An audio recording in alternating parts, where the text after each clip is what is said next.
मेरे ख्याल से लाइव है हम लोग। एक सेकंड, थोड़ा सा बस ऑडियो चेक कर लिया जाए।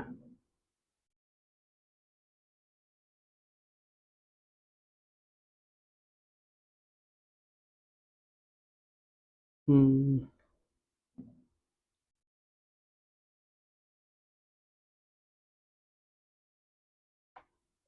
ऑडियो ठीक है। हम्म,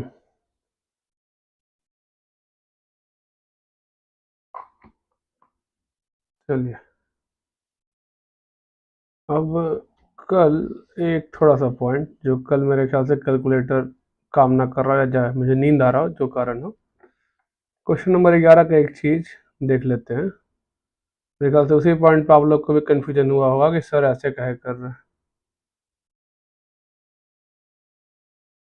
ये आंसर सही था। ठीक है। वो क्या रहा था, मैं कैलकुलेटर में 1.202 लिख रहा था, स्क्वायरिंग नहीं कर रहा था, मैंने इंटू का इक्वल टू नहीं टिप रहा था। इंटू 40.14 करेंगे तो 57.99 ही आएगा, 48.2484 नहीं आएगा, और बस बात है, यही चीज आएगा। ठीक है। हो सकता है जो कारण रहा हो, नींद आ रही हो चाहे जो हो, तो वो ठीक कर लीजिएगा। तो अपना ऑब्वियस बात है, ये भी चेंज हो जाएगा। 24.90, आपका आंसर 25 भी आ सकता है। अगर आप इसको 58 ले लीजिएगा तो कितना आ जाएगा, 24.89, जो भी है। चलिए देख लीजिए करके, और इसका आंसर 58 ले लिया जाए तो नीचे वाले आंसर 2.89 माइनस 58, 24.89 आता। ठीक है, राउंडिंग के कारण। तो आंसर सही है इसका, ऐसा नहीं है, गलत नहीं था, हमसे ही गलती हुई थी। हम स्क्वायरिंग अप नहीं कर रहे थे 1.202 का, कैलकुलेटर में लिख रहे थे, इंटू भी टिप रहे थे, बट स्क्वायरिंग अप नहीं कर रहे थे। ठीक है। अब एक बार रिवाइज कर लिया जाए अपने सारे कॉन्सेप्ट को। सबसे पहले हमने क्या कहा, सर एक्सपेक्टेड रिटर्न किसका, ऑफ, रुकिए थोड़ा सा इधर से शुरू किया जाए, लिख लीजिए, historical data,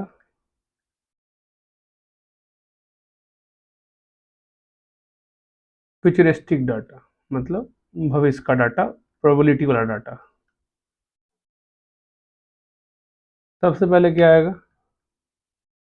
expected return of security, मतलब सिंगल सिक्योरिटी, सिर्फ एक सिक्योरिटी का। तो उसमें क्या होगा, तो उसको जनरली हम लोग एक्स बार, ए बार, बी बार, सी बार, डी बार, एम बार, जो कहना है कहते हैं। अगर हिस्टोरिकल डाटा है तो सर कुछ नहीं कहते हैं, सिग्मा एक्स बाई एन, मैंने सम of all the return by n, by number of period which we have taken.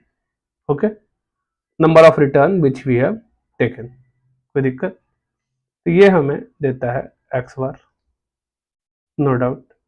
अगर वही फ्यूचरिस्टिक डाटा हो तो हम कहते हैं एक्स इंटू प्रोबेबिलिटी का सम हमें देगा क्या, एक्स बार। अगर हमें एक्सपेक्टेड रिटर्न मिल गया तो हम निकालते हैं वेरिएंस ऑफ सिक्योरिटी, मतलब सिंगल सिक्योरिटी का बात हो रहा है।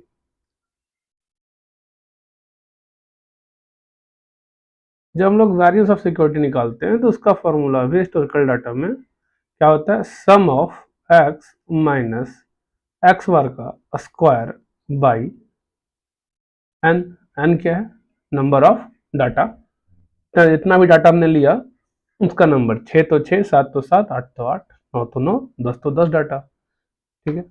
वही अगर फ्यूचरिस्टिक डाटा हो तो हम कहते हैं सम of x minus x bar का स्क्वायर, मतलब x minus expected return of x का स्क्वायर इनटू प्रोबेबिलिटी। ठीक है। जैसे ही वैरियंस निकल गया तो हम आते हैं स्टैंडर्ड डिविएशन ऑफ सिक्योरिटी।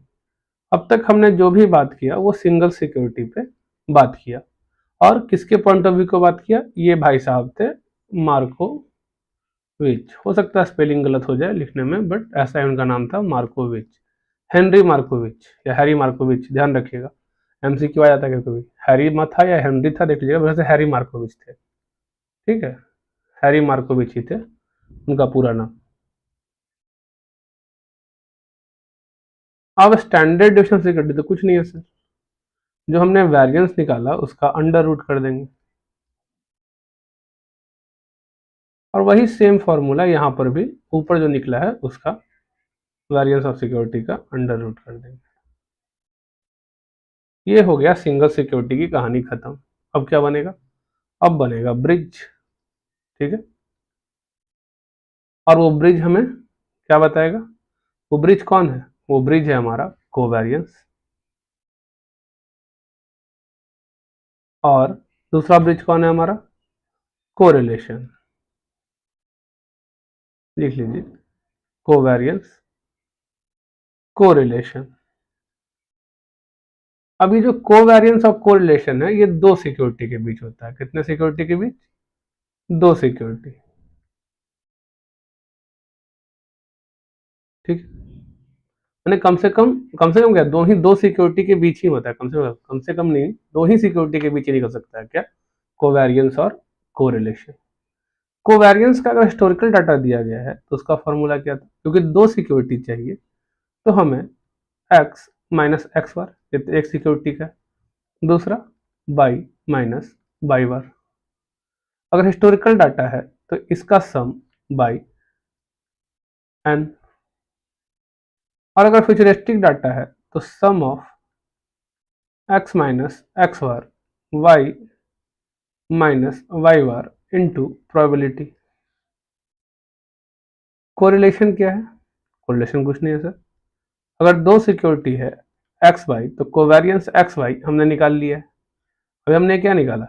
ये है कोवेरियंस एक्स वाई, और ये भी है कोवेरियंस एक्स वाई। ये बस हिस्टोरिकल डाटा के लिए, ये फ्यूचरिस्टिक डाटा के लिए।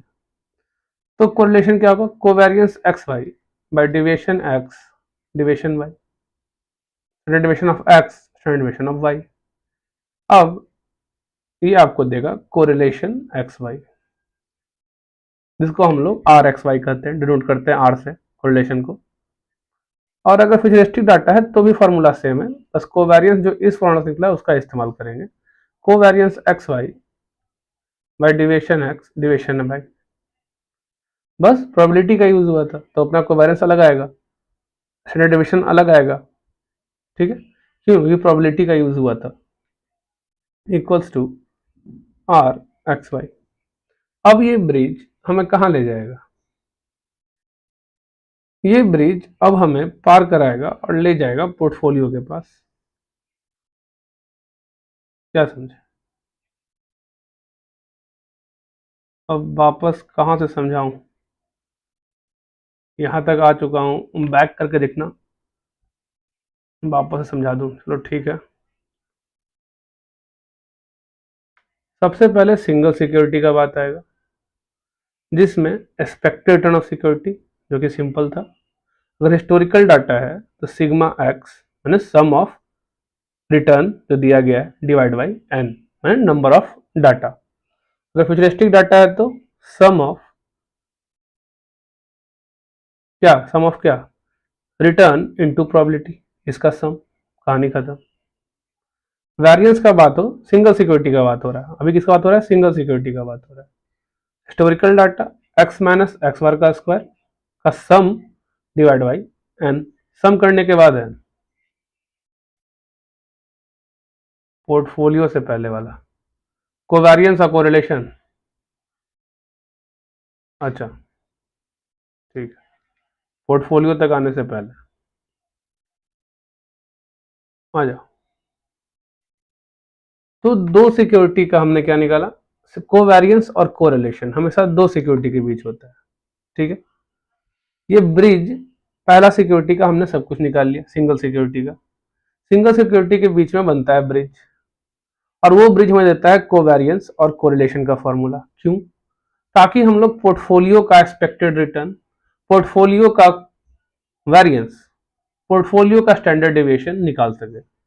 उसके लिए या तो हमें कोवेरियंस चाहिए या तो हमें कोरिलेशन चाहिए, दोनों में से एक तो चाहिए।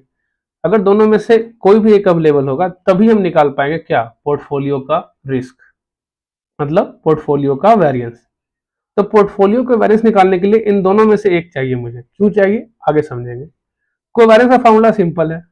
अगर हिस्टोरिकल डाटा है तो x माइनस एक्स बार, और सर दो सिक्योरिटी चाहिए, कोवेरियंस हमेशा दो सिक्योरिटी के बीच होगा, तो x माइनस एक्स बार, ये स्क्वायरिंग होता था वेरियंस में, तो दूसरा सिक्योरिटी कौन है, y माइनस वाई बार, तो दूसरा सिक्योरिटी हमने y माइनस वाई बार ले लिया। तुम a माइनस ए बार ले लो, b माइनस बी बार ले लो, तुम्हारा इच्छा है। ये बस एक वेरिएबल है जो हम लोग ले रहे हैं, नाम दे रहे हैं, ठीक है, कुछ भी ले सकते हो, one minus one bar, two minus two bar, तुम्हारा इच्छा है, ठीक है। बाई एन ये आपको देता है कोवेरियंस। अगर हम फ्यूचरिस्टिक डाटा की बात करें तो वहां पे होता है x minus x bar, y minus y bar into probability का सम। अब जो कोरिलेशन है उसका फॉर्मूला काफी इजी है, वो कोवेरियंस निकल चुका है यहाँ पे, किससे, हिस्टोरिकल डाटा से, तो वो कोवेरियंस यहाँ पे आएगा। अगर फ्यूचरिस्टिक डाटा का बात करें तो ये वाला कोवेरियंस यहाँ पे आएगा। स्टैंडर्ड डेविएशन हिस्टोरिकल डाटा वाला निकाल चुके हैं ऊपर में, हिस्टोरिकल डाटा वाला, दूसरा सिक्योरिटी स्टैंडर्ड डेविएशन और नीचे आएगा। यहाँ पे फ्यूचरिस्टिक डाटा वाला स्टैंडर्ड डेविएशन आएगा। ऑब्वियस सा बात है, काम करता हूँ, या तो क्वेश्चन हिस्टोरिकल डाटा होगा या तो क्वेश्चन फ्यूचरिस्टिक डाटा होगा। कोरिलेशन के फॉर्मूला में कोई दिक्कत नहीं होता है, जो दिक्कत है यहीं तक फॉर्मूला में। यहाँ डिवाइड बाई एन करना है, मल्टीप्लाई बाई पी, ये क्वेश्चन देख के समझ में आ जाता है। हाँ, कोई सा भी अल्फाबेट ले सकते हैं, वो अल्फाबेट है बस, पर अच्छा लगने के लिए, ध्यान में रखने के लिए वो लोग ज्यादातर एक्स माइनस एक्स बार और वाई माइनस वाई बार बोलता है, ठीक है। मार्केट को एम बोलता है, एम बार बोलता है, वेरिएबल कोई भी हो सकता है, कोई भी नाम दे दो, पर इजी लगने के लिए, समझने के लिए। एक्स और वाई लेता है, एक सिक्योरिटी एक्स एक सिक्योरिटी वाई है। अगर तुमको सिक्योरिटी ए और बी दिया है तो तुम क्या लिखोगे इसको, a minus a bar into b minus b bar, no problem, बस समझने के लिए है, वेरिएबल बस समझने के लिए। अगर तुमको सिक्योरिटी दे दिया है, मान लो वन और टू दे दिया है, तुम लिख सकते हो one minus one bar, two minus two bar, पर थोड़ा सा नंबर यूज करने पे थोड़ा अजीब लगता है, इसलिए अल्फाबेट यूज करने की कोशिश करना। तो उस केस में हम लोग एक्स माइनस एक्स बार और वाई माइनस वाई बार लिख देंगे, कोई दिक्कत। ये जो वेरिएबल होता है ये समझने के लिए हमारे किताब में एक्स और वाई ले रखा है, और कभी कभी नोटिस करोगे कैरेक्टरिस्टिक्स लाइन में क्या किया हो, y bar equals to alpha plus beta x bar देता है। हाँ, ये एक्स किसको मान लिया था इस टाइम, मार्केट को। तुम चाहो तो इसको आर एम लिख लो, तुम चाहो तो इसको एम बार लिख लो।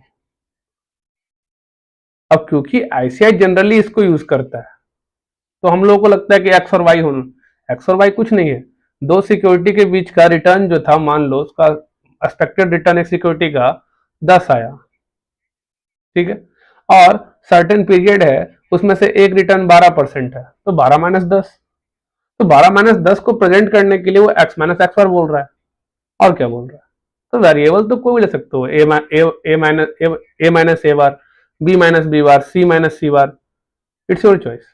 बट अच्छा होता है जिस सिक्योरिटी का नाम दिया हुआ है उसका फर्स्ट लेटर यूज करने के लिए, ठीक है, उससे थोड़ा इजी पड़ता है, याद रहता है, मैफिकेशन इजी होता है। जैसे मार्केट बोला तो है, हम एम ले लेंगे, उसका एम बार ले लेंगे, क्यों, याद रहेगा क्वेश्चन में, अच्छा मार्केट लिए थे।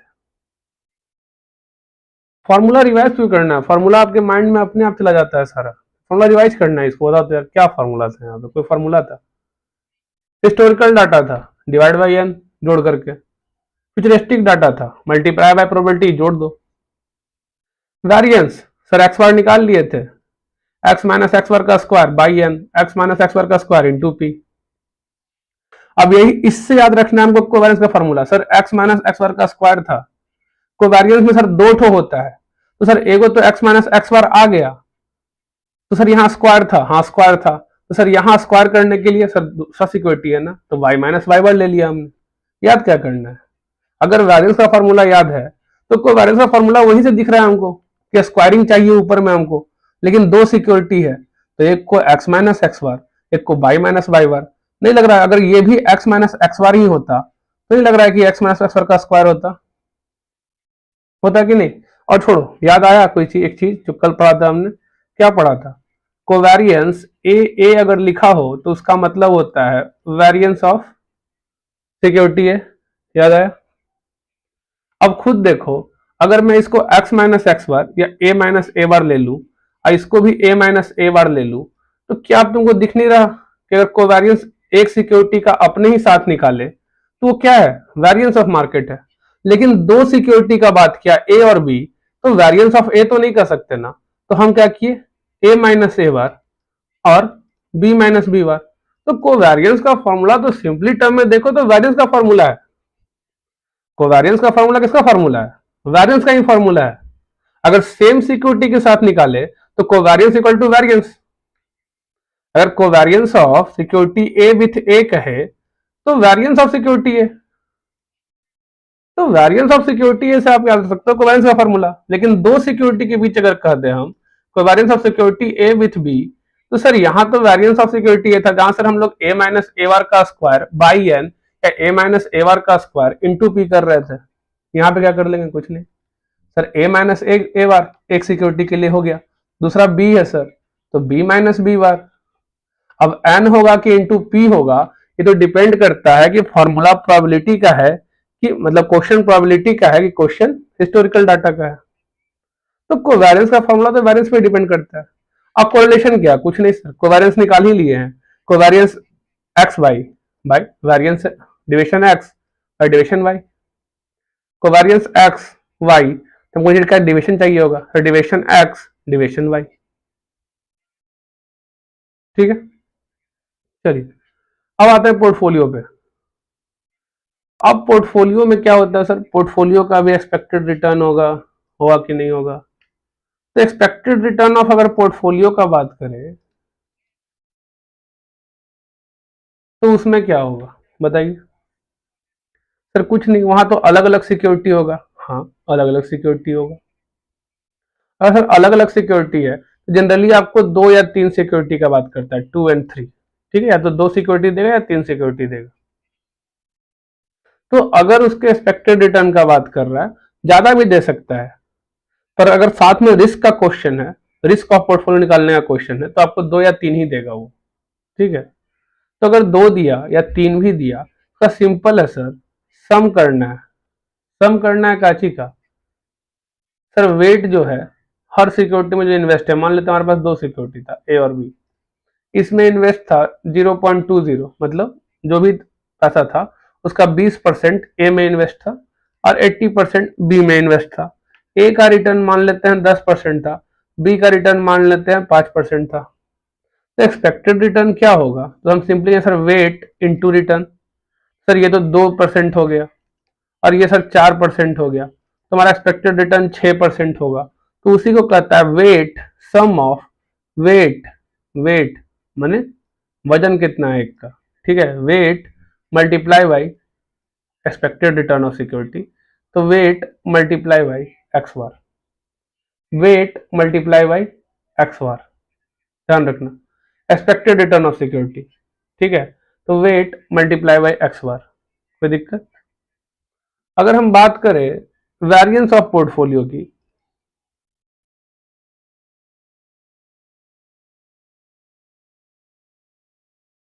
तो उसमें अब तुमको दो फॉर्मूला है।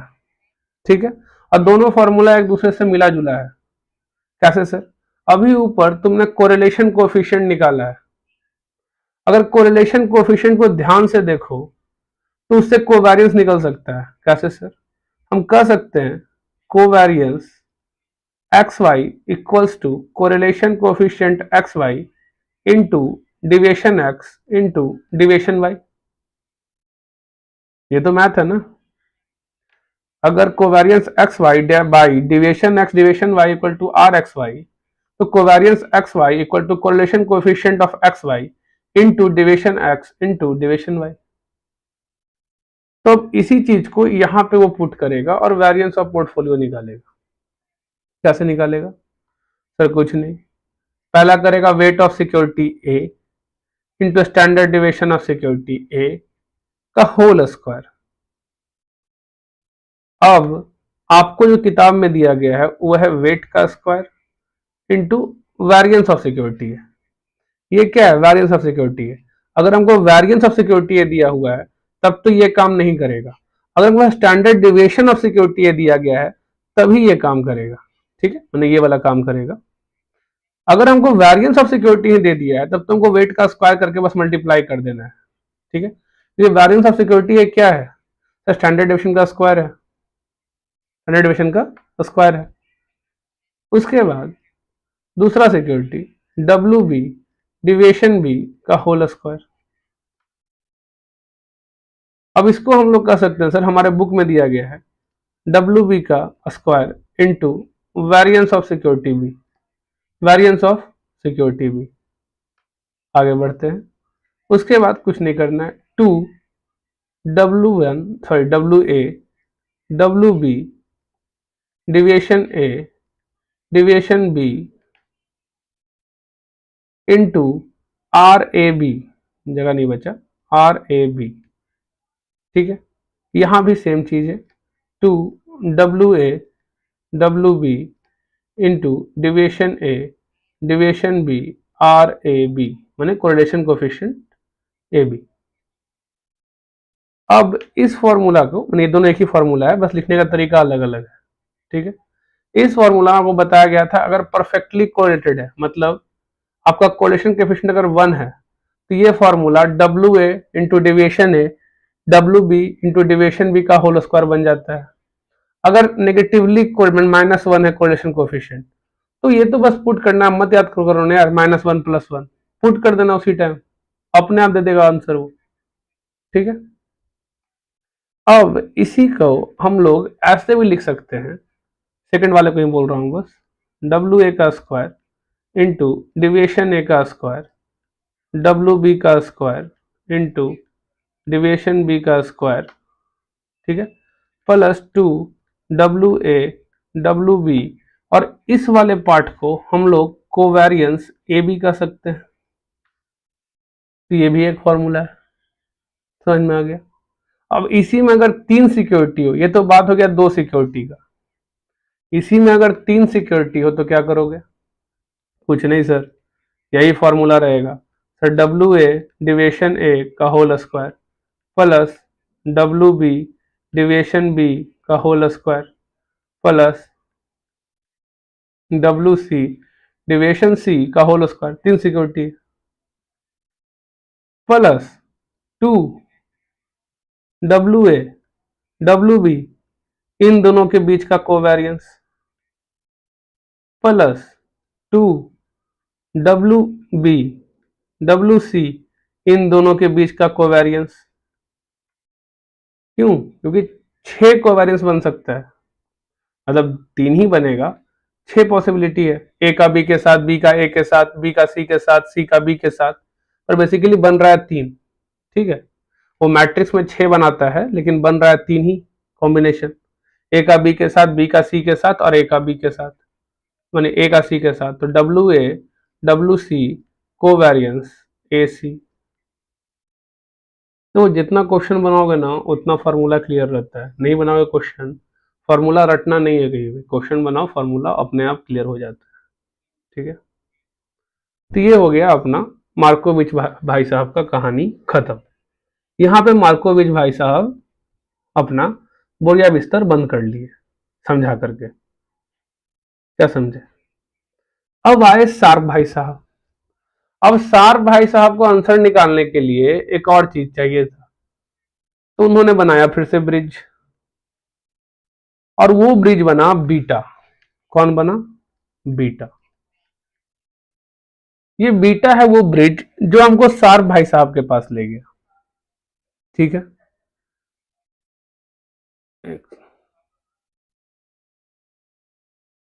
अब ये बीटा जो आपका ब्रिज है, इसका फॉर्मूला क्या है पूछा जाता है, तो पहले तो आता है बीटा ऑफ सिक्योरिटी। ठीक है, single security, beta of single security,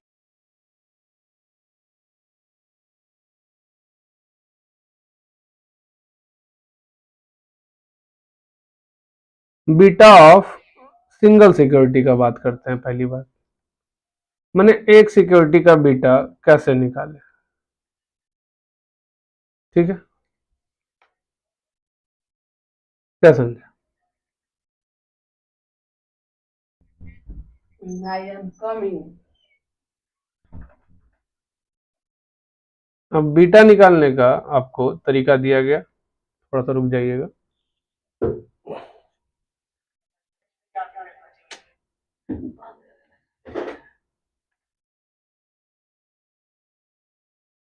एक सिंपल तरीका है बीटा निकालने का सिंगल सिक्योरिटी का, covariance of security A with market, security x with market कर सकते हैं, सिक्योरिटी वाई विथ मार्केट कर सकते हैं, सिक्योरिटी जेड विथ मार्केट कर सकते हैं, security X Y Z with market कर सकते हैं। अगर एक्स वाई जेड लिमिटेड का सिक्योरिटी है तो security X Y Z limited का मार्केट के साथ, उसमें कोई दिक्कत नहीं है। तो covariance A M by variance of market, by variance of market, ये बीटा का एक फॉर्मूला।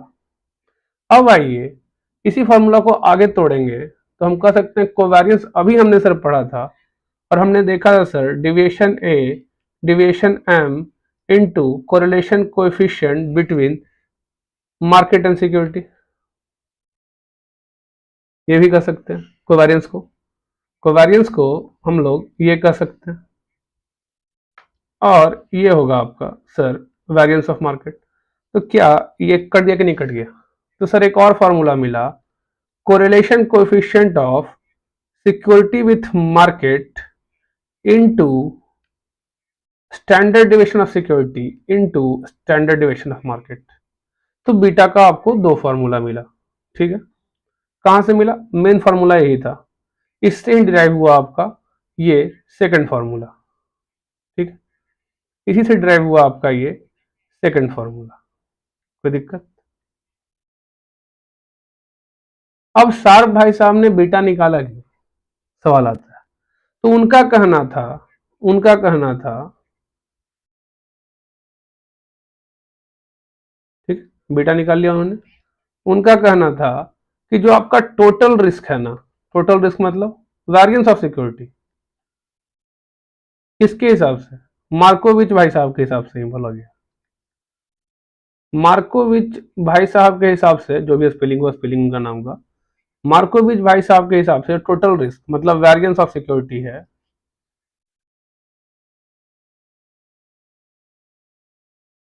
उसका दो हिस्सा होगा।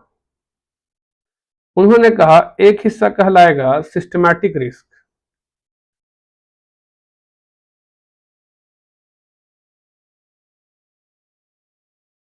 और एक हिस्सा कहलाएगा अनसिस्टमैटिक रिस्क।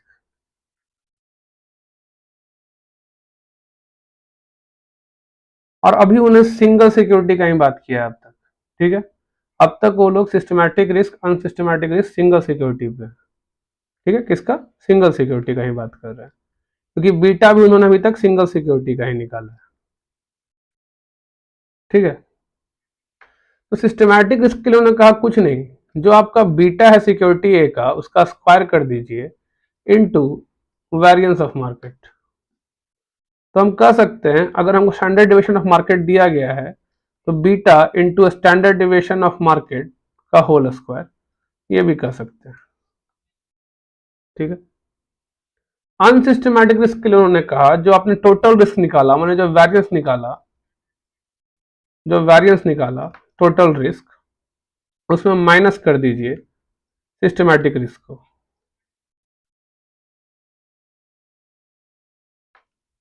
और इसको डिनोट करते हैं वो लोग EI के नाम से, ठीक है। डिविएशन EI, मैं उसको ऐसे ही पढ़ता हूँ, ठीक है। आपको हो सकता है कुछ और लैंग्वेज में कुछ और बोलता हूँ, मैथ के लैंग्वेज में मैं उसे डिविएशन EI ही पढ़ता हूँ, समझ में?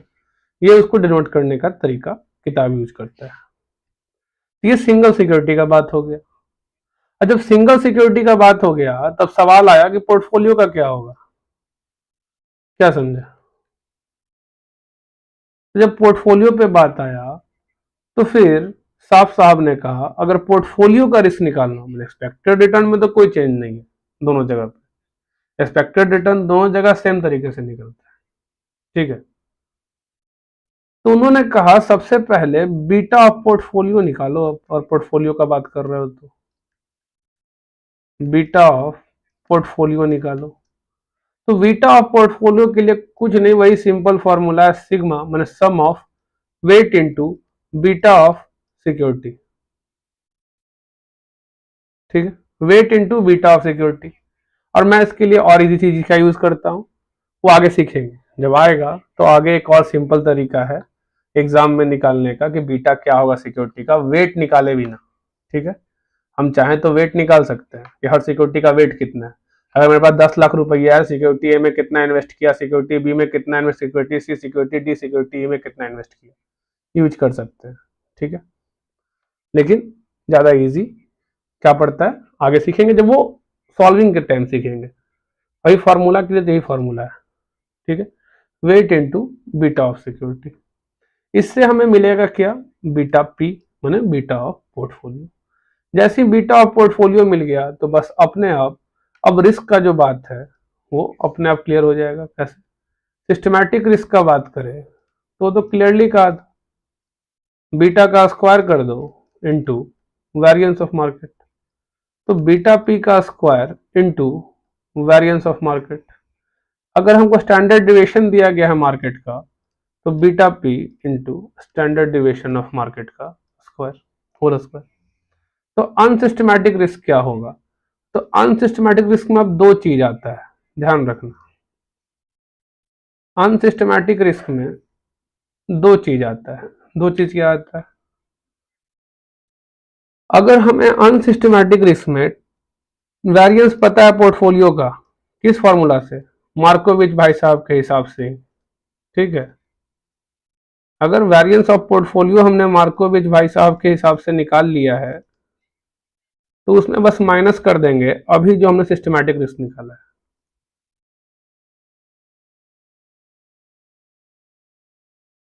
लेकिन अगर हमें क्वेश्चन ने अनसिस्टमैटिक रिस्क ऑफ सिक्योरिटी दे रखा है हर सिक्योरिटी का, एग्जांपल के तौर पे मान लो unsystematic risk of each security is given, हर सिक्योरिटी का गिवन है, मतलब हमको डिविएशन ई आई गिवन है, मान लो security a b c d का गिवन है। ठीक है, जो भी अमाउंट गिवन हो, एक्स वाई जेड जो भी गिवन हो, ठीक है, x Y z a b c d जो भी गिवन, तो उस केस में कहता है वेट निकालो सिक्योरिटी ए का, सिक्योरिटी बी का, सिक्योरिटी सी का, सिक्योरिटी डी का।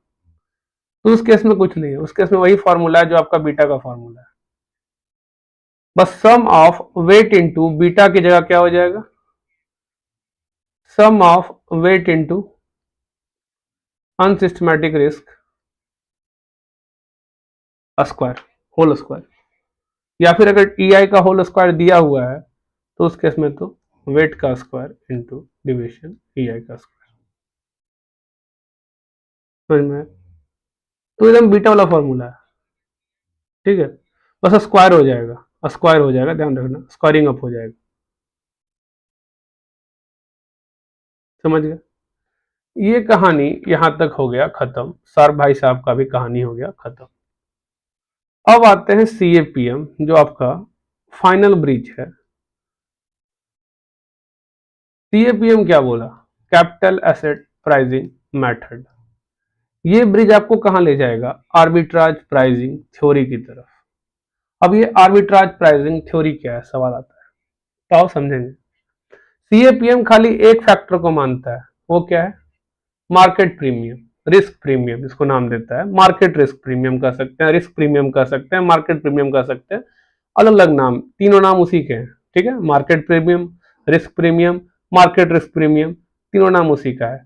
इसने कहा अगर मैं मार्केट में आया है कोई आदमी, मार्केट में कोई आया है आदमी, तो कम से कम जो रिस्क फ्री कमा सकता था सरकार के पास पैसा रख के, NSE में इन्वेस्ट करके, फिक्स डिपॉजिट में रख करके, पोस्ट ऑफिस में पैसा डाल करके, वो तो उसको चाहिए होगा, कम से कम चाहिए होगा ना। अब मार्केट में आया है तो कम से कम ये तो कमाना चाहेगा ही चाहेगा वो। उसके साथ मार्केट में आके उसने रिस्क लिया है तो वो रिस्क पे भी तो कुछ कमाना चाहेगा, पर रिस्क पे बस इतना ही थोड़ा लगेगा। मार्केट में अगर मार्केट रिटर्न RM है तो RM माइनस RF इसको रिस्क प्रीमियम कहा जाता है। ठीक है, और इसका सही नाम क्या है, market risk premium, market risk premium है। ऐसा ऐसा बहुत सारा रिस्क प्रीमियम है, वो आर्बिट्राज प्राइसिंग थ्योरी कहेगा, मैंने APT आगे पढ़ेंगे। APT कहा जाए से, बहुत बोलने में कंफ्यूज होता है स्पीड में बोलने में। तो जो APT है वो और सारा बहुत सारा रिस्क प्रीमियम का नाम बताएगा। ठीक है, वो बोलेगा मैं सिर्फ एक रिस्क प्रीमियम को नहीं मानता, कौन सा, मार्केट रिस्क प्रीमियम। जब हमने अभी देखा, क्या देखा, मार्केट रिस्क प्रीमियम, ये क्या है, market risk premium into beta sensitivity of beta x beta A जो लिखना है लिखो, इनटू बीटा ऑफ सिक्योरिटी। कम से कम ये तो चाहिए। अगर पोर्टफोलियो है तो बीटा ऑफ पोर्टफोलियो, अगर एक पोर्टफोलियो में इन्वेस्ट कर रखे हैं तो बीटा ऑफ पोर्टफोलियो, ये तो मुझे चाहिए अगर मैं मार्केट में आया हूं तो। ये सीएपीएम ने कहा। लेकिन आर्बिट्राज प्राइसिंग थ्योरी का कहना था खाली एक ही रिस्क प्रीमियम थोड़े है, इसका नाम मार्केट रिस्क प्रीमियम है। नहीं समझे? आर्बिट्राज प्राइसिंग थ्योरी कहता है सिर्फ एक ही रिस्क प्रीमियम थोड़े है जो आप मार्केट बोल रहे हैं, इसका नाम मार्केट है, मार्केट रिस्क प्रीमियम। और भी बहुत सारा रिस्क प्रीमियम है, उसके बारे में कौन बात करेगा? तो उसके बारे में बात किया एपीटी। तो सीएपीएम सिर्फ एक थ्योरी को माना, सीएपीएम ने बस एक रिस्क प्रीमियम को लिया अपने डाटा के अंदर, मार्केट रिस्क प्रीमियम को। ठीक है, कि मार्केट में आने पे एक इंसान कम से कम कितना प्रीमियम चाहेगा, तो आरएम माइनस आरएफ, ये तो उसको चाहिए ही चाहिए होगा। अब क्योंकि उसका बीटा जो है पोर्टफोलियो या सिक्योरिटी का जो भी है, कम से कम उससे मल्टीप्लाई करके उतना तो एक्स्ट्रा चाहेगा वो। क्या समझे? अब सीएपीएम के बाद आए arbitrage pricing theory. Arbitrage pricing theory कुछ नहीं कहा, वो कहा मैं बस एक रिस्क प्रीमियम को नहीं मानता कि सिर्फ एक रिस्क प्रीमियम हो सकता है, आरएम माइनस आरएफ, और भी रिस्क प्रीमियम है मार्केट में। बोला कौन कौन? बोला इन्फ्लेशन, बोला इंटरेस्ट रेट, बोला जीडीपी या जीएनपी जो भी। ठीक है, बोला ये सब को भी हम मानेंगे, इस सब चीज को मानते हैं, ये सब इफेक्ट करता है रिटर्न को मेरे, ये सारा चीज मेरे रिटर्न को इफेक्ट करता है, हम सिर्फ और सिर्फ इसके भरोसे नहीं रहने वाले, हम इन सबको भी मानते हैं। ये कौन बोला? Arbitrage pricing theory. तो वो फॉर्मूला क्या दिया? तो कोई फॉर्मूला नहीं दिया है, वो सीएपीएम का जो फॉर्मूला देख रहे वही फॉर्मूला है। ठीक है, बस वो हर केस में रिस्क प्रीमियम निकल, क्या बोलेगा, आरएफ प्लस, बोलेगा फैक्टर वन का एक्चुअल रिटर्न। ठीक है, मान लो फैक्टर वन का actual return minus factor one का एक्सपेक्टेड रिटर्न इनटू इसका बीटा। बोलेगा फैक्टर टू का, ठीक है, फैक्टर टू बोल रहा है, ध्यान रखना, एफ नोट करो, फैक्टर टू है वो। कैसे नोट किया जाए यार, थोड़ा दिक्कत होगा, रुको, साइन ऐसे लिखो, r f plus factor one. ठीक है, फैक्टर वन का actual return minus factor one का एक्सपेक्टेड रिटर्न इनटू इसका अपना बीटा, फैक्टर वन का बीटा, फैक्टर वन का बीटा। ऐसे करते हुए फैक्टर टू का बीटा लिखेगा, फैक्टर टू का actual return minus factor two का expected return into beta of factor two, sensitivity of factor two. ऐसे ही करते हुए वो फैक्टर एन तक जाएगा, जितना ही फैक्टर क्वेश्चन में दिया हुआ हो वो सारे फैक्टर को लेगा। तो फॉर्मूला तो सीएपीएम का ही है, ध्यान से देखो तो क्या है, फैक्टर वन का रिस्क प्रीमियम, यही ना है ये, फैक्टर वन का रिस्क प्रीमियम, फैक्टर टू का रिस्क प्रीमियम,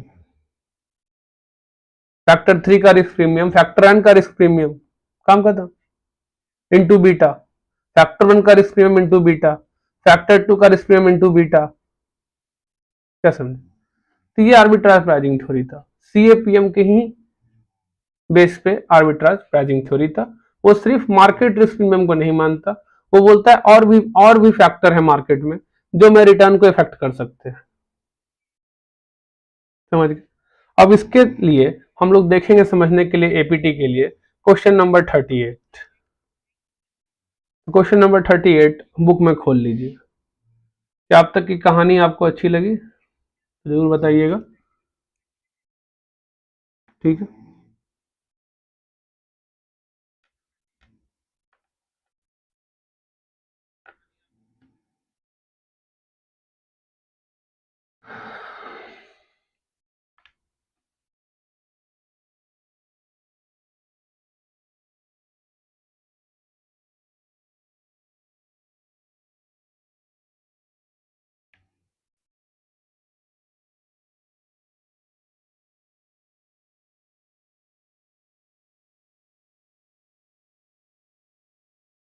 क्वेश्चन नंबर 30, अच्छा तो आंसर 38 का यार, क्वेश्चन नंबर 38।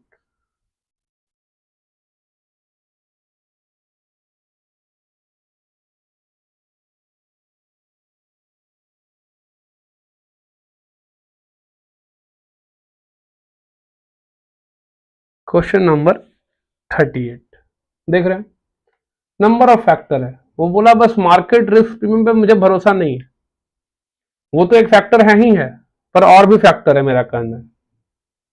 सीएपीएम क्या बोला, खाली एक फैक्टर मार्केट रिस्क प्रीमियम, बोला नहीं नहीं नहीं, और भी रिस्क प्रीमियम है। अगर मैं मार्केट में उतरा हूं तो मुझे ये भी इफेक्ट करेगा, मुझे ये भी इफेक्ट करेगा, मुझे ये भी इफेक्ट करेगा, मुझे ये भी इफेक्ट करेगा, मुझे ये भी इफेक्ट करेगा। अगर ये सब मुझे इफेक्ट करेगा और इन सब का बीटा मुझे पता है और इन सब का मुझे एक्चुअल वैल्यू क्या हुआ पता है और मेरा एक्सपेक्टेशन वैल्यू मुझे पता था, तो मुझे कितना रिटर्न चाहिए यही निकालना है। मतलब मुझे उस सिक्योरिटी से कितना रिटर्न चाहिए था, यही आपको एपीटी बताता है। मैंने एपीटी बेसिकली क्या बताता है, कुछ नहीं। सीएपीएम आपको क्या बताता है, सीएपीएम सर एक्सपेक्टेड रिटर्न बताता है। तो एपीटी क्या बताता है, एपीटी भी आपको एक्सपेक्टेड रिटर्न ही बताता है। और सीएपीएम और एपीटी दोनों के बेस में कौन है, बीटा। बीटा बेस इनका सिद्धांत, माने इनका जो आधार है सीएपीएम और एपीटी का, किस पर बेस है, बीटा के ऊपर। ठीक है, समझ गए, कोई दिक्कत। अगर एक्चुअल वैल्यू मैंने मुझे उम्मीद था कि इतना होगा, इतना ही हुआ, तब तो इस फैक्टर से मेरे रिटर्न को कोई इफेक्ट नहीं पड़ेगा। समझो, सीएपीएम क्या कहता है, risk free plus market risk premium into beta. ये कहता है और भी फैक्टर है, उसको भी लेके आओ, उसका प्रीमियम भी दो मुझे। ठीक है, तो हम कहेंगे सर 9.25%, ये तो हमें पता है, ये तो ठीक है। फैक्टर वन को देखे सर पहले हम लोग, फैक्टर वन में क्या था, तो सर फैक्टर वन में 7.70 मेरा एक्चुअल वैल्यू था, मेरा एक्सपेक्टेशन क्या था 7.70। इसका मतलब इस फैक्टर के लिए मुझे कोई भी एक्स्ट्रा रिटर्न नहीं चाहिए। समझ में आया, एक्चुअल माइनस एक्सपेक्टेड। उसके बाद दूसरे में आते हैं। फिर दूसरे वाले में क्या हुआ कि मेरा एक्चुअली 7 हो गया, जबकि मेरा उम्मीद 5.5 का था। इसका मतलब मुझे इसके लिए प्रीमियम चाहिए होगा, क्योंकि इससे मेरा रिटर्न इफेक्ट होगा। बीटा क्या है उसका 1.75। ऐसे हम लोग करते जाएंगे, किसके लिए, फैक्टर 3 के लिए जिसका नाम इंटरेस्ट रेट है, फैक्टर 4 के लिए जिसका नाम स्टॉक मार्केट इंडेक्स है, और फैक्टर 5 के लिए जिसका नाम इंडस्ट्रियल प्रोडक्शन है। आइए करते हैं। दूसरे वाले में सर मुझे लगता था कि 7.75% होगा, पर 9% हो गया। इसके लिए भी मुझे एक्स्ट्रा रिटर्न चाहिए होगा। क्या समझे। उसके बाद आगे आते हैं sir, stock market index. Sir actual में 12% हुआ, इसका मतलब इसके लिए भी मुझे एक्स्ट्रा रिटर्न चाहिए होगा। क्यों, क्योंकि मुझे 10% का उम्मीद था। ठीक है, उसके वैल्यू का 10% इंक्रीज डिक्रीज जो भी था उसका उम्मीद था, और वो 12% हुआ, तो मुझे उसके लिए भी चाहिए होगा एक्स्ट्रा रिटर्न। उसके बाद लास्ट वाला देखिए, वहां भी मुझे उम्मीद था 7 का, पर 7.5 हो गया, तो इसका मतलब उसके लिए भी मुझे एक्सपेक्टेड रिटर्न मतलब चाहिए होगा बीटा 1। इसी को सॉल्व करिएगा तो यही आपके आंसर में दिया गया है। बस ऐसे बना दिया है, बस ऐसे डिजाइन कर दिया है। लास्ट में देखिए रिस्क फ्री को जोड़ा है। चलिए हम लोग अपना वाला भी सॉल्व कर लेते हैं और देखते हैं अगर एग्जाम में ऐसे सॉल्व करें तो ज्यादा आसान पड़ता है, या उसका जो डिजाइन खींच के बनाता है वो आसान पड़ता है।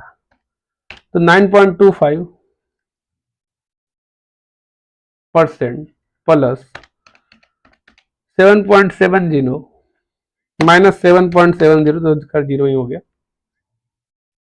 प्लस 7 - 5.50, इस पर है हम लोग, इंटू 1.75।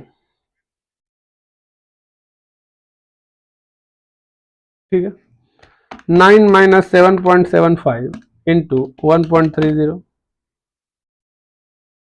कहानियों के थ्रू फॉर्मूला याद रखो, कहानियां याद रखो, फॉर्मूला खुद याद रहेगा। 3.40, लास्ट का क्या होगा 7.50 माइनस 7, 0 इंटू 1 है परसेंट, जोड़ लीजिए 9.25। कहीं पे हो सकता निगेटिव भी आता, आपको उम्मीद होता, मान लीजिए यहीं पे मान लीजिए आपको उम्मीद था 7% का और ये 6% ही होता, तो इस केस में हमको अपना रिटर्न खोना होता कुछ। ठीक है, 9.25 प्लस 2.625 प्लस 1.625 प्लस 3.40 प्लस 0.50, 17.40। ठीक है, राउंडिंग कर दिया, 17.41 आया, 17.40 अपना आया है। आया समझ में, कोई दिक्कत? तो आर्बिट्राज प्राइसिंग थ्योरी क्या है? कुछ नहीं सर, सीएपीएम का एक्सटेंडेड वर्जन, सीएपीएम का एक्सटेंडेड वर्जन। अब एक और चीज, आइए एक बार आपको आर्बिट्राज प्राइसिंग थ्योरी में खोल लूं।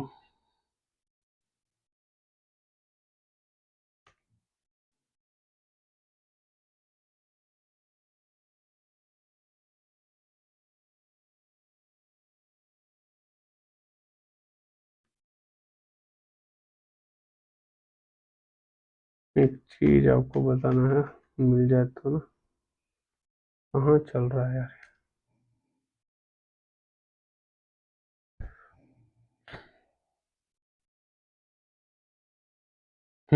आगे, अब देखिए, अब वही जो रिस्क प्रीमियम है उसको लेमडा 1 लेमडा 2 लेमडा 3 कहता है। लेमडा 1 क्या है? कुछ नहीं, फैक्टर 1 का एक्चुअल रिटर्न। क्या हो गया, वेट अ सेकेंड, फैक्टर 1 का एक्चुअल रिटर्न माइनस फैक्टर 1 का एक्सपेक्टेड रिटर्न, ये है लेमडा 1। तो इसको डोनेट करने का साइन कौन है? उल्टा y/1, लेमडा कहता था उसको मेरे ख्याल से, लेमडा 1 लेमडा 2 लेमडा 3 लेमडा 4। तो अगर आपसे पूछ ले रिस्क प्रीमियम क्या है फैक्टर 1 का, तो कौन सा बड़ा चीज है निकालना? अगर आपसे क्वेश्चन पूछता है रिस्क प्रीमियम ऑफ फैक्टर 1, तो क्या आप नहीं निकाल सकते? क्या है रिस्क प्रीमियम फैक्टर 1 का? सामने लेवल है, actual minus expected, actual minus expected. समझ में? रिस्क प्रीमियम क्या है फैक्टर 1 का? जैसे कि मार्केट रिस्क प्रीमियम क्या था? RM minus RF। ठीक, कोई दिक्कत? तो अब क्यों आर्बिट्राज प्राइसिंग थ्योरी पढ़ाया गया, ये सोच रहे होंगे। तो क्वेश्चन नंबर 15 बिना आर्बिट्राज प्राइसिंग थ्योरी को समझे हुए बना पाना पॉसिबल नहीं था। तो आर्बिट्राज प्राइसिंग थ्योरी आपको समझ में आ गया होगा। और सबसे इंपॉर्टेंट चीज, इसके आगे कोई फॉर्मूला है भी नहीं आपकी किताब में, बस रेशियो है। अब पूरे पोर्टफोलियो में अभी जो कहानी बताया आपको, उस कहानी के बाद कोई फॉर्मूला नहीं है, वो लास्ट फार्मूला था। थोड़ा वो छुटपुट फार्मूला होगा, रेशियो है, साफ रेशियो है, टेनर रेशियो है, जंसन अल्फा है, 3 रेशियो है। ठीक, उसके बाद आपका एक आएगा शायद, ये क्या कहते हैं, हाँ, मैंने सबसे ऑप्टिमम पोर्टफोलियो का फॉर्मूला निकालने वाला, वो बहुत बड़ा फार्मूला है, वो अलग तरह का फार्मूला है। उसको समझने से पहले टेनर रेशियो ये सब वैसे आपको पढ़ना पड़ेगा, तब जाके वो फार्मूला समझ में आता है। सबसे बड़ा फार्मूला पोर्टफोलियो का। ठीक है, वहां पे कोई कॉन्सेप्ट काम नहीं करेगा, वहां से सीधी यही चीज है, फार्मूला, फार्मूला को याद रखो, फार्मूला को याद रखो अगर आ गया तो। क्वेश्चन नंबर 7 का थर्ड पार्ट छोड़ रखा है, किस लिए? क्योंकि उस फार्मूला के साथ ही उसको समझेंगे। ठीक है, उस फार्मूला के साथ ही उसको समझेंगे। अभी आपका क्या हुआ, जितना सारा फार्मूला आपके इस बुक में है वो सारा फार्मूला कवर हो चुका है, समझ गए? अब आपका और कोई भी फार्मूला नहीं बचा, एक फार्मूला खाली बीच में छूट गया है, उसको भी लिख लीजिएगा। अगर आपने ये चार्ट बनाया हो तो इस चार्ट के अंदर एक फार्मूला बस बीच में छूटा है। जब हमने ये बीटा का बात कर रहे थे, तो यहाँ पर सार्क भाई साहब ने अपना कोवेरियंस का भी एक फार्मूला दिया था। ठीक है, दो सिक्योरिटी के बीच कोवेरियंस का फार्मूला भी सार्क भाई साहब ने अपना दिया था। उसको कहाँ लिख लें हम लोग?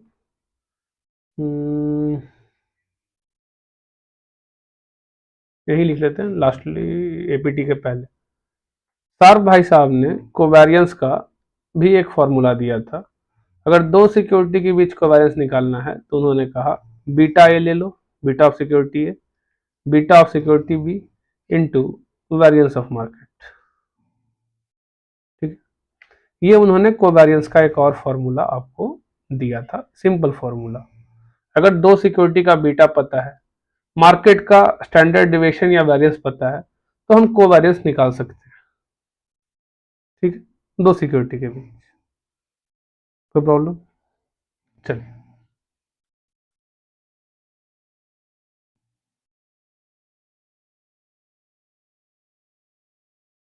तो यहां तक आपका अब टोटली सारा जितना भी फॉर्मूला है इस बुक के अंदर सारा खत्म हो गया इस कहानी के साथ। अब आते हैं अपना क्वेश्चन नंबर 15 पे।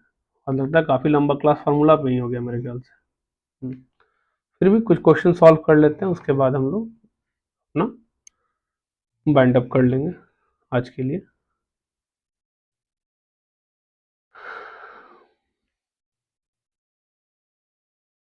चलिए आइए, क्या दिया गया इस क्वेश्चन में, ध्यान से देखिए। सर सेंसिटिविटी दिया है, मतलब फैक्टर 1 का बीटा दिया है, फैक्टर 2 का बीटा दिया है, दिखा क्या दिया है, sensitivity of factor 1, sensitivity of factor 2, और सर एक्सपेक्टेड रिटर्न दिया है 15%, 20%। इसका मतलब क्या हुआ कि अगर हम कहना चाहें सर, तो एक्सपेक्टेड रिटर्न ऑफ सिक्योरिटी ए के कहने का मतलब है कि फैक्टर 1 का प्रीमियम इंटू बीटा, फैक्टर 2 का प्रीमियम जो हमको पता नहीं है, अवश्य बात है, एक्चुअल एक्सपेक्टेड दिया नहीं है, तो प्रीमियम बस लिखेंगे, फैक्टर 2 का premium into 0.60 plus risk free कितना है 10%। इसका मतलब सर ये एक फॉर्मूला आपको मिल रहा है 15% equals to y1 0.80 plus y2 0.60 plus 10%। कोई दिक्कत? मिला कि नहीं? आइए इसको यहां लिख लेते हैं, बाद में काम देगा। हम कह सकते हैं सर सिक्योरिटी ए के लिए हम कह सकते हैं क्या, 15% इक्वल्स टू, सर हमको ऑब्वियस रिस्क फ्री पहले लिखते हैं 10% प्लस, सर रिस्क प्रीमियम पता नहीं है फैक्टर 1 का, तो लेमडा 1। ठीक है, क्यों नहीं पता है? क्योंकि सर हमको एक्चुअल वैल्यू और एक्सपेक्टेड वैल्यू नहीं पता है, यही तो होता है आपका प्रीमियम। पर सर सेंसिटिविटी पता है हमें, कितना है 0.80। सेंसिटिविटी क्या है sir, beta of factor 1, beta of factor 1। और सर दूसरा का सेंसिटिविटी पता है, पर मुझे रिस्क प्रीमियम नहीं पता है, actual value minus expected value नहीं पता है। ठीक है, y2 इंटू 0.60। अगर हम सिक्योरिटी बी की बात करें तो वहां पर क्या होगा सर, 20% है, तो 20% इक्वल्स टू 10%। अब ये जो प्रीमियम है ये सेम रहता है हर सिक्योरिटी के लिए, क्यों? क्या आपको लगता है कि जीएनपी का actual value expected value change हुआ किसी के लिए? आपको लगता है इन्फ्लेशन रेट का expected value actual value change हुआ किसी सिक्योरिटी के लिए? ए के लिए अलग होगा, बी के लिए अलग होगा, हो सकता है? क्या इस देश का इन्फ्लेशन इंडेक्स अलग हो सकता है दो सिक्योरिटी के लिए? नहीं हो सकता ना। तो जब अपना प्रीमियम तो सेम रहेगा ना। हाँ, सेंसिटिविटी अलग हो सकता है, वो कितना इंपैक्ट करता है उस प्रीमियम के कारण।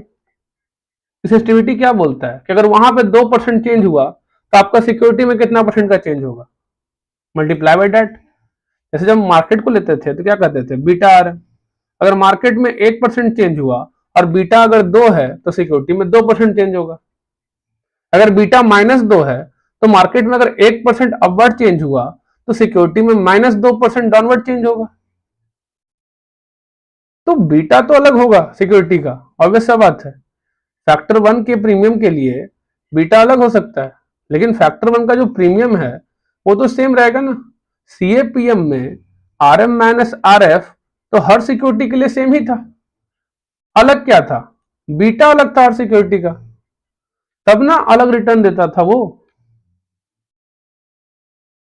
तो आपका जो प्रीमियम हो तो सेम ही रहेगा, इसके लिए भी प्रीमियम जो है वो सेम ही रहेगा। बस बीटा चेंज होगा। बीटा क्या है उसका 1.20। तो ये तो बात हुआ कि हमने सर बनाया अपना, वो जो भी हमने सर समझा था कॉन्सेप्ट, उस कॉन्सेप्ट के हिसाब से हमने अपना ड्राफ्ट किया। ठीक है, कि क्वेश्चन क्या दिया हुआ है हमको डाटा समझने के लिए। इसका काम आएगा, हाँ जरूर आएगा, देखते जाओ आगे काम आएगा। अभी नहीं आएगा, आगे आएगा, जो क्वेश्चन का आगे जो पार्ट है उसमें काम आएगा। समझ गया? चलो, काफी अच्छा क्वेश्चन है। अब इस क्वेश्चन में बहुत ही कॉम्प्लेक्स चीज है। काफी बच्चों को यही पॉइंट समझ में नहीं आता, ना ये वाला पॉइंट समझ में आता है। क्यों समझ में नहीं आता? क्योंकि क्वेश्चन को रट रहा है वो, मार्केट को समझ नहीं रहा, वो एज अ इन्वेस्टर नहीं सोच रहा, एज अ इन्वेस्टर नहीं सोच रहा, एज अ शेयर ब्रोकर नहीं सोच रहा। मान लो तुम शेयर ब्रोकर हो, मान लो तुम इन्वेस्टर हो, ऐसा सोचो। अब देखो क्या हुआ, इस क्वेश्चन क्या बोलता है। एक्स के पास 1 लाख रुपया था, सिंपली सोचो, ये रहा मिस्टर एक्स, बड़ा खुश मिजाज आदमी है, लाख रुपए का मालिक है यार। इसके पास क्या था, 1 लाख रुपया था। क्या समझा? ठीक है, to invest and sell short 50,000 of security B. और इसने किया क्या, इसको इन्वेस्ट करना था 1 लाख, ठीक है, इन्वेस्ट करना था नो डाउट। और सबसे पहले उसने क्या किया, सिक्योरिटी बी का 50,000 का जो भी था बेच दिया। इसका मतलब सिक्योरिटी बी का पोजीशन क्या हो गया है उसका, -50,000। कैसे सर? उसके पास सिक्योरिटी बी था? नहीं था, नहीं था। मार्केट में एक चीज होता है, वो क्या होता है, तुम्हारे पास सिक्योरिटी लेंडिंग स्कीम पढ़ते होगे, बहुत बार पढ़ा हुआ, जीएसटी वेस्टी हर जगह लिखा हुआ है। आपके पास सिक्योरिटी हो चाहे ना हो, मार्केट आपको सिक्योरिटी लेंड कर देता है। जैसे यहाँ सिक्योरिटी बी मार्केट आपको लेंड कर देगा और बोलेगा इसको जाओ जो करना है करो, सेल करो, होल्ड करो, जो करना है करो। आप इसको सेल कर दोगे तो आपका सिक्योरिटी बी के लिए पोजीशन -50,000 हो जाएगा, क्योंकि अगर पास था नहीं, आपने क्या किया, सिक्योरिटी बी बोरो किया और बेच डाला। अब ये जो आदमी है जिसने आपको सिक्योरिटी बी दिया, उसका कहना होता है कि ये हमको वापस कर देना, सर्टेन टाइम सर्टेन पीरियड, आज ही वापस करना, कल वापस करना, परसों वापस करना, पर वापस कर देना खरीद के। अब वो आप चाहे जिस पे खरीदो, आपका मर्जी है। तो अगर देखा जाए तो हम यहाँ पे अगर एक नॉर्मल सा टेबल ड्रॉ करें, ठीक है, और यहाँ पे ड्रॉ करें, नॉर्मल टेबल ड्रॉ कर रहे हैं समझने के लिए सिर्फ, तो मेरे पास सिक्योरिटी बी है और उसमें हमारा पोजीशन क्या है, तो सर 50,000 का बेच रखे हैं, था तो नहीं फिर भी बेच रखे हैं। ठीक है, जैसे ही बेचे ऑब्वियस सा बात है मेरे पास पैसा कितना हो गया, देख रहे हो, 1.5 लाख। अभी 1.5 लाख रुपया हम किए क्या, पूरा का पूरा सिक्योरिटी ए को खरीदने में लगा दिए। तो अब जरा हमको वेट बताओ तो क्या होगा, वेट क्या होगा सिक्योरिटी ए और सिक्योरिटी बी का, वजन क्या है। सर मेरे पास तो अपना 1 ही लाख था ना, तो वेट क्या होगा, 1.5 लाख भागे 1 लाख, ऑब्वियस सा बात, 1.50। अब -50,000 भागे 1 लाख, तो -0.50। एक चीज ध्यान रखना, वेट हमेशा सम होने पे 1 आता है, ठीक है, वेट हमेशा सम होने पे 1 ही आएगा। तो सर हमको वेट मिल गया किसका, सिक्योरिटी ए और बी का, और वो वेट है क्या, देख रहे हो, 1.5 और -0.50। समझ में आया, ये उसका वेट है। अब पूछ रहा है what is the sensitivity of Mr X's portfolio to the two factor. अब ये क्या पूछा, तो ये जो दो फैक्टर है कौन है, फैक्टर ए, फैक्टर वन, फैक्टर वन और फैक्टर टू का सेंसिटिविटी क्या होगा। तो अगर हम फैक्टर वन का सेंसिटिविटी का बात करें तो एक पोर्टफोलियो ए और बी में, फैक्टर टू के सेंसिटिविटी का बात करें, नहीं समझे, ध्यान से समझना, अगर सिक्योरिटी ए का बात करें तो उस केस में फैक्टर वन का सेंसिटिविटी 0.80 था। अगर फैक्टर टू का बात करें तो सिक्योरिटी ए के लिए 0.60 था। वैसे ही सिक्योरिटी बी का बात करें तो 0.50 था फैक्टर वन के लिए, बीटा फैक्टर वन के लिए, बीटा सिक्योरिटी बी के लिए 1.50, फैक्टर टू का बीटा सिक्योरिटी बी के लिए 1.20। अगर पोर्टफोलियो का बात करें तो पोर्टफोलियो में बीटा का फॉर्मूला क्या था बाबू, जरा बताना तो। सर आपने कहा था सिग्मा मतलब sum of weight into beta of security, beta of security, यही तो कहा था।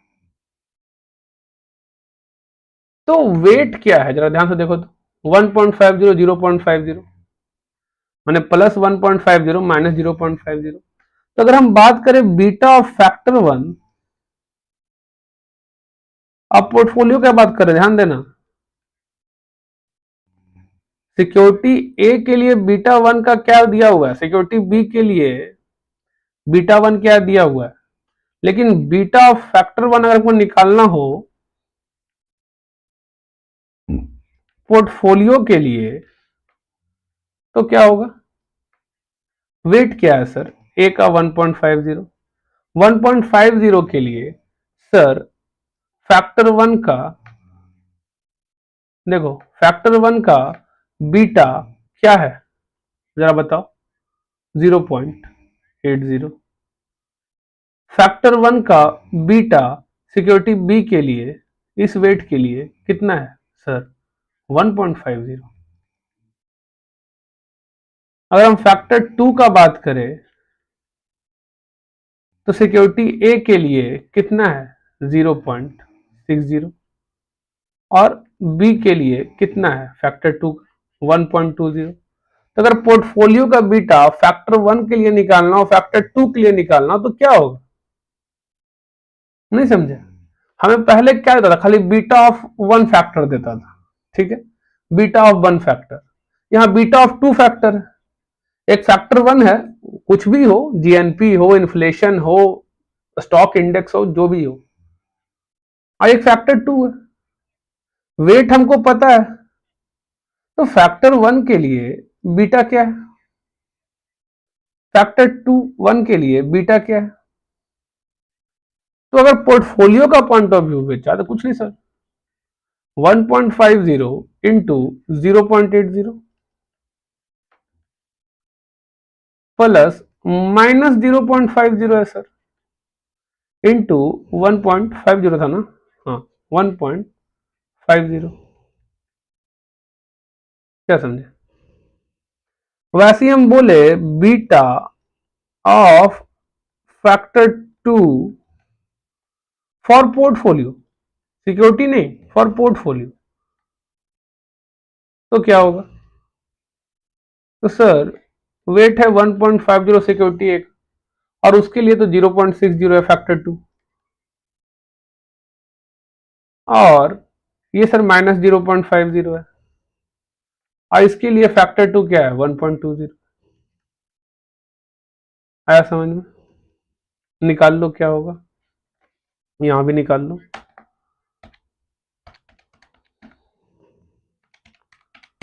कितना हुआ,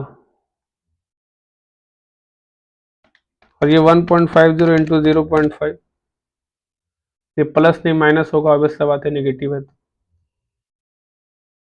ये कितना हो गया,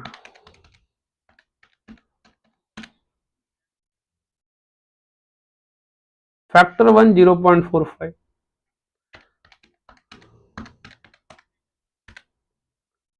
0.90, ये भी नेगेटिव हो जाएगा, माइनस 1.20 इंटू 0.5 0.60, ये कितना हो जाएगा 0.30। अब देखो इसी चार्ट को आगे बढ़ाएंगे, ठीक है, थोड़ा मिटा लेते हैं तो आगे बढ़ेगा।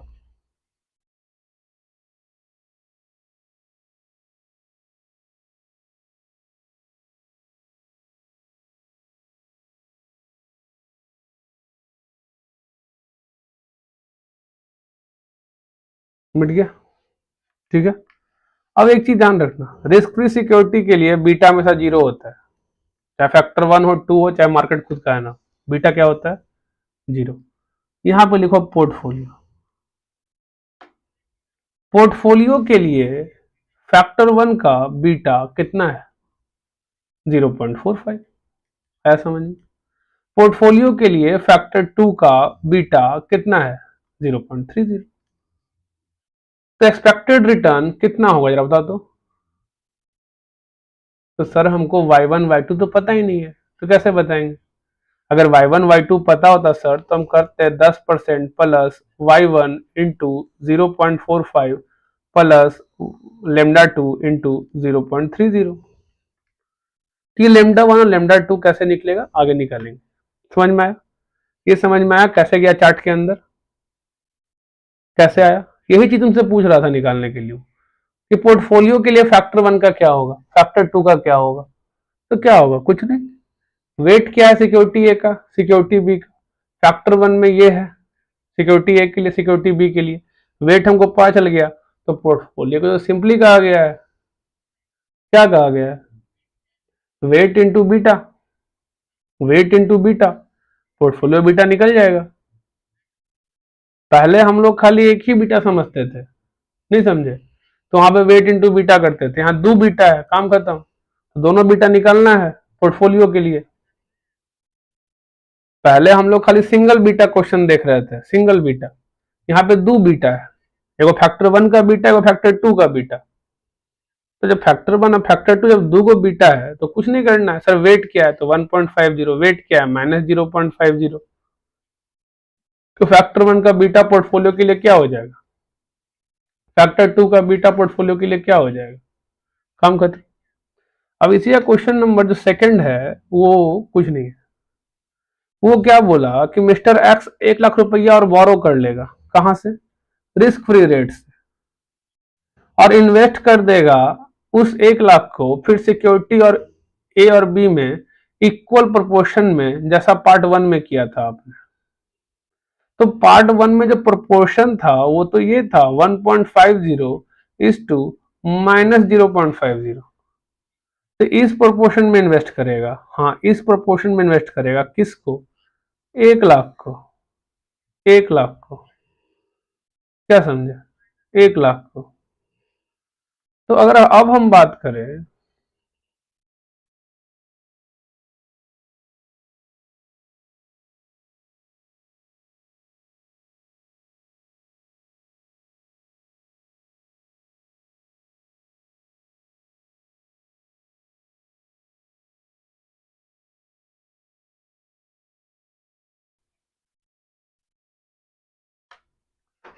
अच्छा पहले पहला वाला का आंसर देख लो। आ जाओ।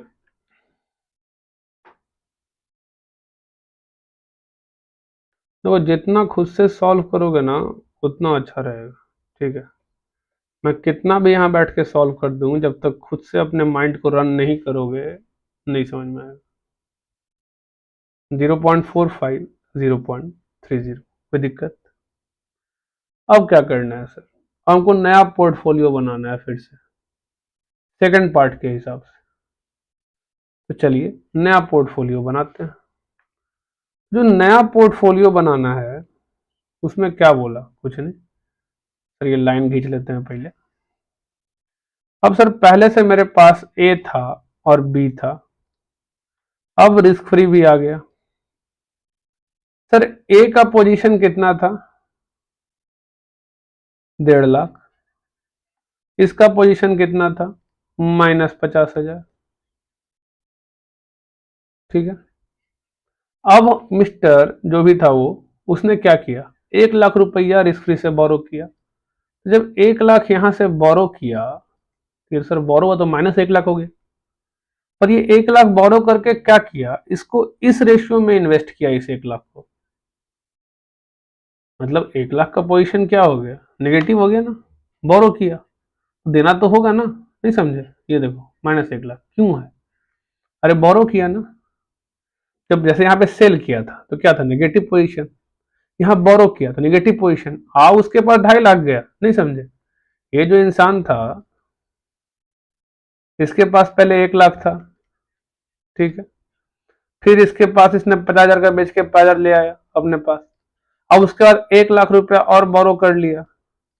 तब इसके पास पैसा है कितना देखोगे तो? पैसा है तो इसके पास 2.5 लाख है, पैसा 2.5 लाख। लेकिन ये इसका अपना नहीं है, ये इसका अपना नहीं है, मैंने इसको भी पे करना है, इसको भी पे करना है उसको। तो पोजीशन क्या है वहां पे? -50,000 -1 लाख भी पे तो करना है ना, आज नहीं करना कहीं भी करना। अभी जो 1 लाख लेके आया इसको कह रहा है इन्वेस्ट करने इस रेशियो में। अगर इस रेशियो में इन्वेस्ट किया जाए 1 लाख को तो फॉर्मूला होगा sir invest 1 lakh by 1.50 plus -0.50, तो वो क्या हो जाएगा -0.50, यही ना होगा। तो कितना इन्वेस्ट होगा बताओ।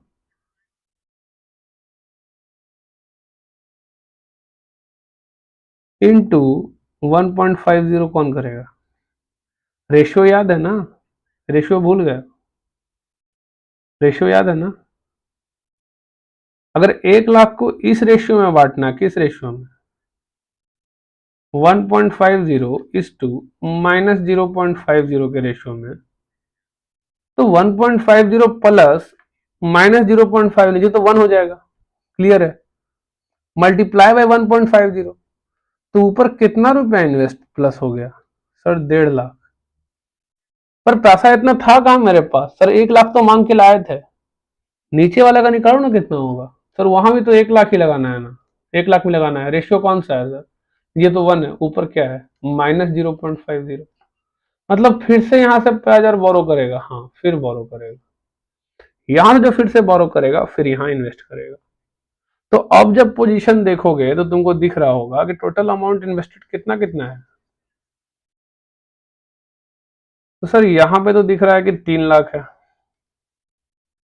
कि नहीं?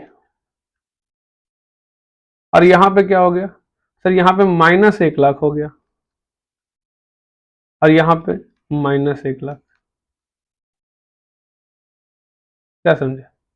तो मेरे पास था मेरा पैसा कितना सर? 1 लाख ही तो था। 3 लाख -1 लाख -1 लाख 1 लाख पहुंची वापस। वापस हम अपने पैसे पे आ गए।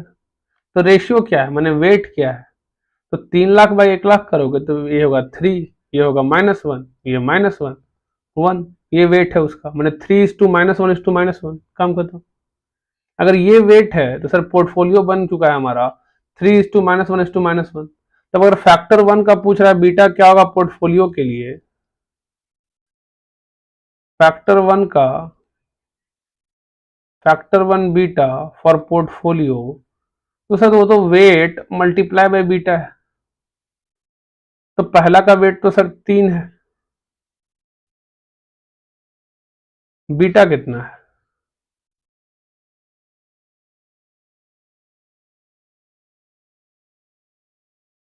रुक जा, बीटा कितना है? अंक का हो रहा है 0.80। सर दूसरा का वेट है -1, बीटा कितना है? 1.50। क्या समझे? 1.50। और रिस्क फ्री का क्या होगा सर? तो -1 × 0। अब जो नया पोर्टफोलियो है उसके लिए फैक्टर 1 का बीटा कितना हो जाएगा? तो 3 × 0.80, 2.40। ये माइनस हो जाएगा 1.50, कितना आया? 2.40 माइनस 1.50, 0.90। ऐसे ही हम लोग फैक्टर 2 का निकालेंगे।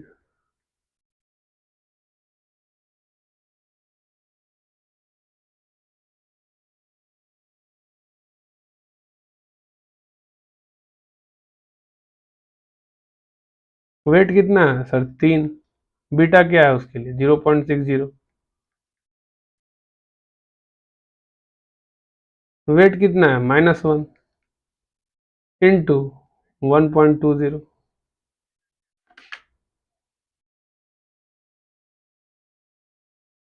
वेट कितना था रिस्क फ्री का? -1। बीटा कितना है? 0 उसके लिए। तो कितना हो गया? 3 × 0.60 माइनस 1.20, 3 × 0.60 माइनस 1.20, 0.6, 3 × 0.60, 0.60। आया समझ में? तो हम लोग क्या करेंगे सर, एक और पोर्टफोलियो बनाया ना, पोर्टफोलियो 2। ठीक है, पोर्टफोलियो 2 यहाँ पे कितना आएगा? 0.90 और 0.60। कोई दिक्कत? समझ गए वो क्या पूछ रहा था क्वेश्चन आपसे? समझ में आया? सिक्योरिटी ए के लिए बीटा ये है फैक्टर 1 का, बीटा 2 का ये है। पोर्टफोलियो के लिए फैक्टर 1 का बीटा क्या है, पोर्टफोलियो के लिए फैक्टर 2 का बीटा क्या है, पोर्टफोलियो 2 के लिए फैक्टर 1 का बीटा क्या है, पोर्टफोलियो 2 के लिए फैक्टर 2 का बीटा क्या है। यही क्वेश्चन आपसे पूछ रहा था। इसमें जो कॉम्प्लेक्स था वो है वेट निकालना। बीटा तो दिया हुआ है क्वेश्चन में, ठीक है, बीटा क्वेश्चन में दिया हुआ है। अब सर ये सब तो निकाल लिए, अब क्वेश्चन कहता है आपसे प्रीमियम निकालिए फैक्टर 2 का। अगर फैक्टर 2 का प्रीमियम निकालना है तो सबसे ऊपर में जो तुमको लिखवाया था मैंने, याद होगा, सबसे ऊपर में, सबसे शुरुआत में,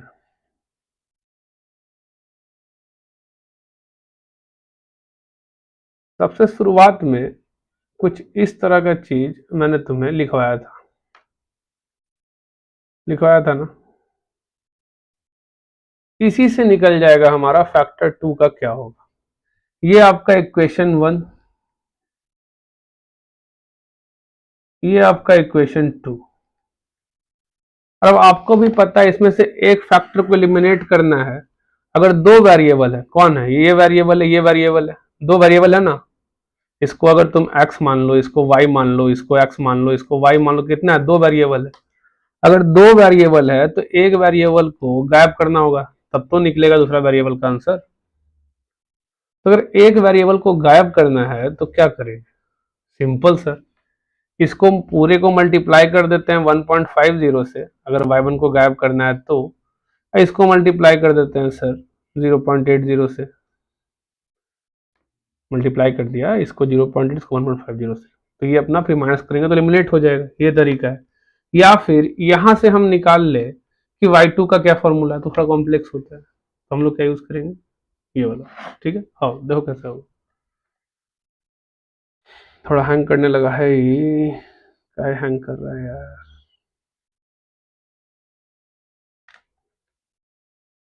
चलो, तो एक तो सर इक्वेशन था 15% इक्वल्स टू 10% लेमडा 1 मैंने risk premium of factor 1 into beta क्या था 0.80।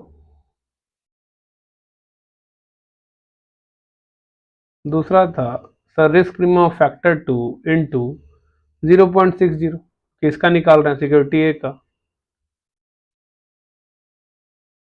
उसके बाद दूसरा था सर 20% सिक्योरिटी बी के लिए, 20% इक्वल्स टू 10% प्लस, ये तो सेम रहेगा, ये क्या था 1.50, और इसके लिए क्या था लेमडा 2 इंटू 1.20।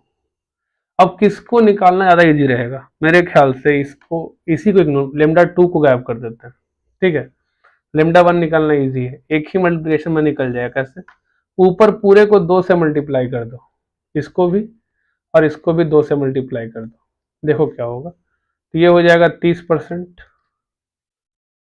ये हो जाएगा 20%, ये हो जाएगा लेमडा 1 इंटू 1.60, और ये हो जाएगा 1.लेमडा 2 इंटू 1.20। हो गया ना, नीचे लिख लो। तो ये हो जाएगा सर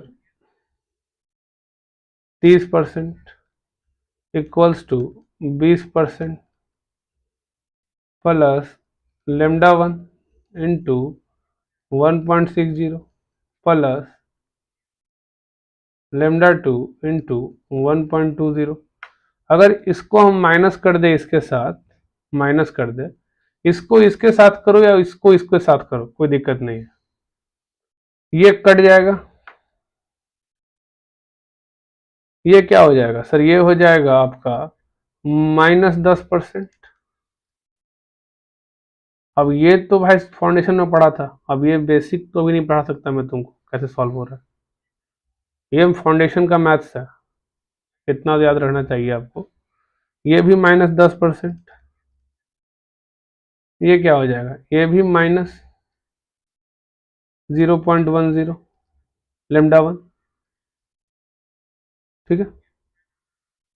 ये इधर आएगा तो +10 तो जीरो हो जाएगा, zero equal to minus, zero equal to lambda one into 0.10 minus, तो लेमडा वन कितना हो गया सर, लेमडा वन तो जीरो निकल गया, मतलब risk premium of factor one zero हो गया, तो risk premium of factor two कितना होगा, निकाल लो, इसको पुट कर दो इक्वेशन वन इक्वेशन टू कहीं भी, अगर इसमें, अगर इक्वेशन टू में ही पुट कर दो सर ये तो जीरो हो जाएगा, लेमडा वन क्या है, जीरो, मतलब एक्चुअल इक्वल्स टू एक्सपेक्टेड आया है, मतलब एक्चुअल माइनस एक्सपेक्टेड जीरो है, क्यों, क्योंकि एक्चुअल इक्वल टू एक्सपेक्टेड था, यहाँ पे y2 निकल जाएगा सर, अगर ये जीरो हो गया तो ये 20 माइनस 10 10%, 10% भागे 1.20, 10% भागे 1.20 कितना आता है, निकाल लो, तो लेमडा टू कितना होगा, 10 भागे 1.20 कितना होता है,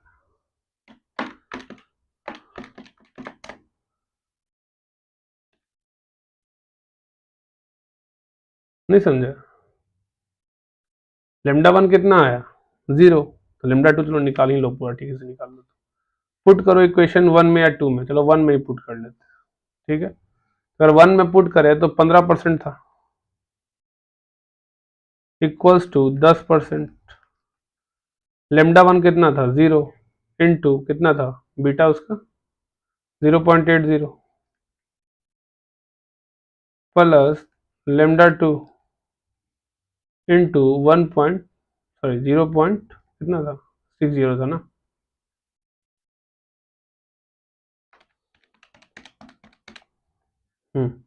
ठीक है, तो 15 माइनस 10 5% इक्वल्स टू कितना हो गया, ये तो जीरो हो गया, तो ये y2 इंटू 0.60, तो y2 इक्वल्स टू कितना हो जाएगा, लेमडा टू इक्वल्स टू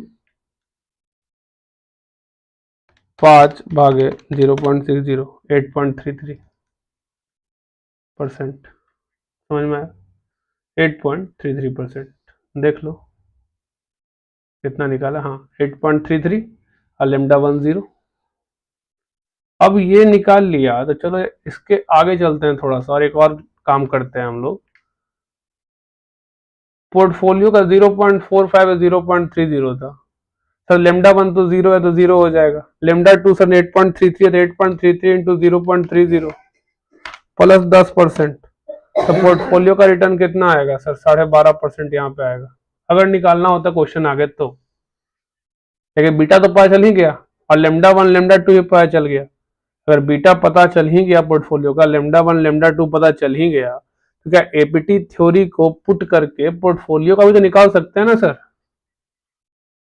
जैसे अगर हम पोर्टफोलियो टू का बात करें और उसका एक्सपेक्टेड रिटर्न का बात करें, तो क्या APT 10% risk free, plus lambda one क्या आया था जीरो, बीटा कितना आया था सर 0.90, ठीक है, प्लस उसके बाद सर कितना आया 8.33 इंटू लेमडा टू कितना, बीटा कितना था, लेमडा टू बीटा कितना था 0.60, तो पोर्टफोलियो टू का एक्सपेक्टेड रिटर्न कितना है, तो 8.33 इंटू 0.60 प्लस 10%, तो ये 14.998%, और क्वेश्चन हमसे आगे पूछता कि पोर्टफोलियो टू का रिटर्न क्या है, पोर्टफोलियो वन का रिटर्न क्या है, तो निकाल सकते थे, क्योंकि लेमडा वन पता चल ही गया, मतलब actual minus expected factor one का पता चल गया, actual minus expected factor two का पता चल गया, अब बीटा हम लोग निकाल ही चुके थे तो उससे हम निकाल सकते थे,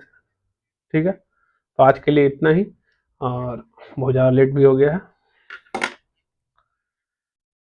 क्वेश्चन बनाओ, बिना बनाए फॉर्मूला याद नहीं होता है, ठीक है, कहानी याद रखने के लिए भी क्वेश्चन बनाना जरूरी है, क्वेश्चन बनाओगे तो कहानी याद रहेगा, कहानी याद रहेगा तो फॉर्मूला याद रहेगा, कोई सवाल हो तो ठीक, मेरा सवाल तो कुछ होगा नहीं क्योंकि इतने रात तक कोई जाग तो रहा नहीं होगा हमको छोड़ के। battery is low, your device will shut down.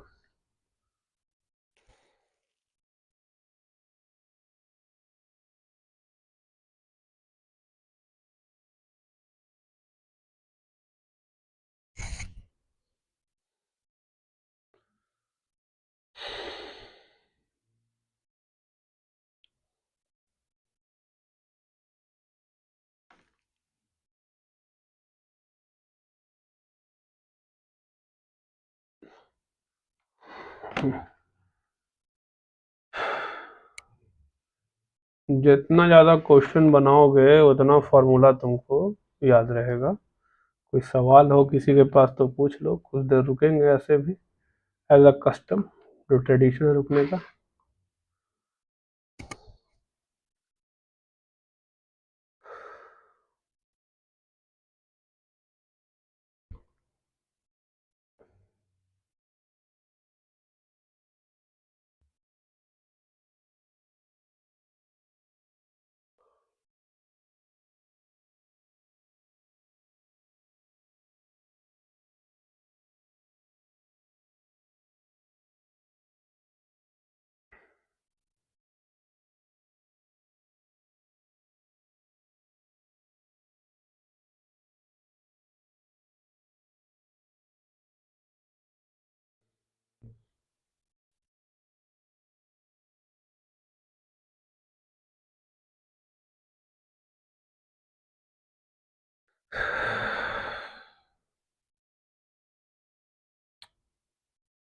चलो तो ठीक है, कोई क्वेश्चन नहीं है मेरे ख्याल से, रखा जाए।